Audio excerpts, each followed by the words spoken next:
Guys ये story मजेदार भी होंगी और साथ ही साथ सेक्स एजुकेशन से जुड़े बहुत ही इंपॉर्टेंट मुद्दों को उजागर करेगी। स्टोरी के बाद आपको मैसेज भी समझ में आ जाएगा। मीरा और राहुल कॉलेज के फाइनल ईयर में पढ़ रहे थे।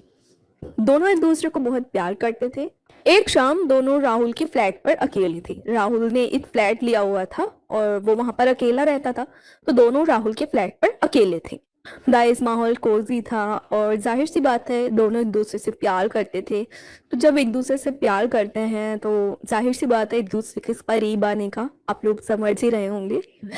तो राहुल ने मीरा को बाहों में भर लिया और कहा, मीरा मैं तुमसे बहुत प्यार करता हूँ।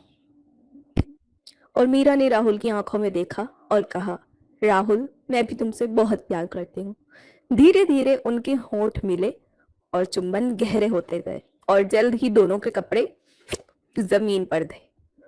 तो मीरा ने राहुल से पूछा, राहुल कंडोम है ना तुम्हारे पास? क्योंकि मीरा को पहले ही फील हो गया था कि उन दोनों के बीच में कुछ हो सकता है। तो मीरा ने पहले ही श्योर करना चाहा कि राहुल के पास कंडोम है या नहीं। नहीं यार खत्म हो गए, राहुल ने जवाब दिया।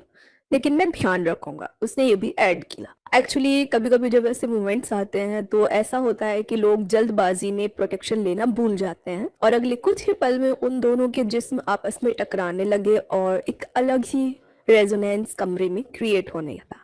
राहुल ये कितना अच्छा लग रहा है ना, मीरा ने राहुल की आंखों में देखते हुए कहा। एक्चुअली वो मिशनरी ट्राई कर रहे थे।